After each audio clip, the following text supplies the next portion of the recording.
আসসালামু আলাইকুম দর্শক, আপনাদেরকে স্বাগতম আমাদের আজকের একটি ভিডিওতে। আমরা আজকে আমাদের দুইটি শাহিওয়াল গরু হাটে বিক্রির উদ্দেশ্যে নিয়ে যাব। সেটাই আমরা আজকে ভিডিওতে দেখানোর চেষ্টা করব। গরু হাটে নেওয়া, কিভাবে বিক্রি করি, কত টাকায় বিক্রি করলাম। চলুন ইনশাল্লাহ আমরা তাহলে ব্লগটি শুরু করি।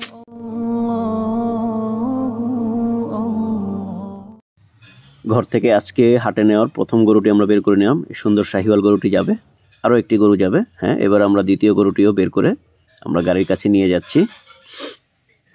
আমাদের গাড়ি রেডি আছে। এবার আমরা গাড়িতে গরু দুইটি উঠিয়ে দিলাম। গরু লোড হয়ে গেল। এবার গাড়ি চলে যাবে বাজারে।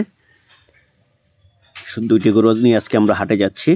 আমি আর আওশাদ ভাই চলে গেলাম মোটর সাইকেলে করে, বাজারের দিকে রওনা হলাম। শহর ছেড়িয়ে চলে যাচ্ছি আমরা জামজামি হাটের দিকে। আজকে পথে আমাদের গরুর সাথে দেখা হয়ে গেল। কিছুর জন্য হয়তো ড্রাইভার দাঁড়িয়েছিল।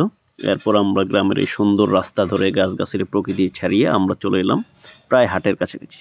একদম হাটেই আমরা চলে এলাম। এখন পর্যন্ত হাট মোটামুটি ফাঁকা। আমরা খুব আর্লি চলে আসছি। কিছু কিছু গরু অলরেডি অনেকে নিয়ে আসছেন, তবে আরও অনেক গরু আসবে। এই হাটটা পুরোপুরি ভরে যায়। মোটামুটি গরু আসা শুরু হয়েছে। এর মধ্যে আমাদের গরুটিও দেখলাম যে চলে আসলো। গাড়ি অলরেডি ঢুকে গেছে হাটের মধ্যে। গরুকে ডাকতেছে আমাদের আওশাদ ভাই, নেমে আয় নেমে আয়। কিন্তু গরু তো আর কথা শুনবে না, ওকে নামিয়ে নিয়ে আসতে হবে।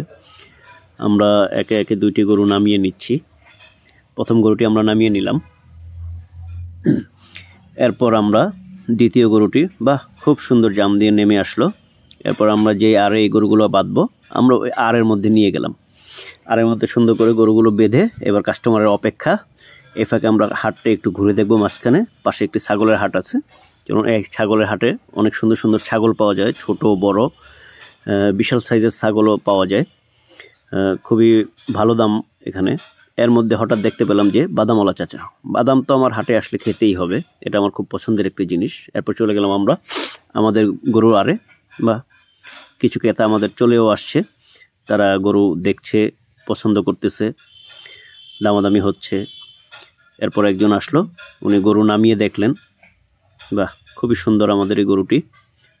ক্রেতা নামিয়ে দেখছেন, দেখা যাক কি হয়। এরপর আরও একজন ক্রেতা আসলেন, আগের ক্রেতার সাথে হয়নি।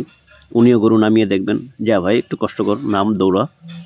আমরা এই গরুটিও নামিয়ে দেখছি কাস্টমারকে। তারাও দেখে এটাও হলো না। এরপর আমরা কিছুটা হতাশ, কাস্টমার আসছে কিন্তু আসলে দামে বনিবনা হচ্ছে না। আসলে হাটের কি অবস্থা, আমরা চারদিকটা একটু ঘুরে দেখলাম যে কি অবস্থা। না, সব দিকে একই অবস্থা। গরু আছে, ক্রেতা খুব কম, আর বিক্রিতে এরকম একটা নেই। এরপর আরও একজন কাস্টমার আসলেন, হয়তো আমাদের আওশাদ ভাইয়ের বন্ধু, একটু হাস্যরস করলেন। তারপর আরও একটি কাস্টমার আসলেন। আমাদের গরুটিতে এবার নামতে চাচ্ছে না, বেচারা অনেকবার নেমেছে। ভাই তুই নাম, তোকে নামতে তো হবেই, তুই না নামলে তো কী করে হবে। ভাই দেখেন খুব ভালো গরু, হ্যাঁ চামড়া খুব লুজ আছে, টেনে দেখতে পারেন। যাই হোক, অবশেষে আমরা আমাদের গরুটি বিক্রি করে ফেললাম। অনেক কষ্টের পরে সেই শেষ বিকেলে আমরা গরুটি গাড়িতে উঠিয়ে নিয়ে যাচ্ছিলাম। ঠিক এমন সময় এই গরুটির ভাইয়ের সাথে দামাদামিতে আমাদের বনে গেল। আমরাও শেষ বেলায় আসলে ফেরত নিতে চাচ্ছিলাম না, দিয়ে দিলাম। আমাদের দুইটি গরু থেকে একটি গরু আমরা 1,03,000 টাকা আজকে বিক্রি করলাম। হ্যাঁ, আওশাদ ভাই এবার টাকা বুঝে নিচ্ছেন। বেচারা মনটা তেমন একটা ভালো না। আসলে গরুটা আসলে ওইভাবে যেই দাম আমরা আশা করেছিলাম, ওইভাবে ক্রেতা না থাকার কারণে ওইভাবে দাম পাইনি। যাই হোক, যেটা আমাদের তকদিরে আছে ওইটা আলহামদুলিল্লাহ। এরপর আমরা বাকি যে একটি গরু আসছিল, ওই গরুটা আমরা রিটার্ন নিয়ে আসছি। এই জন্য ওই গরুটি আমরা গাড়িতে উঠিয়ে দিলাম। এরপর আমি আর আওশাদ ভাই মোটর সাইকেলে করে আমরা ফার্মের দিকে রওনা হলাম। আসলে গরু বেচাটা খুব টাফ।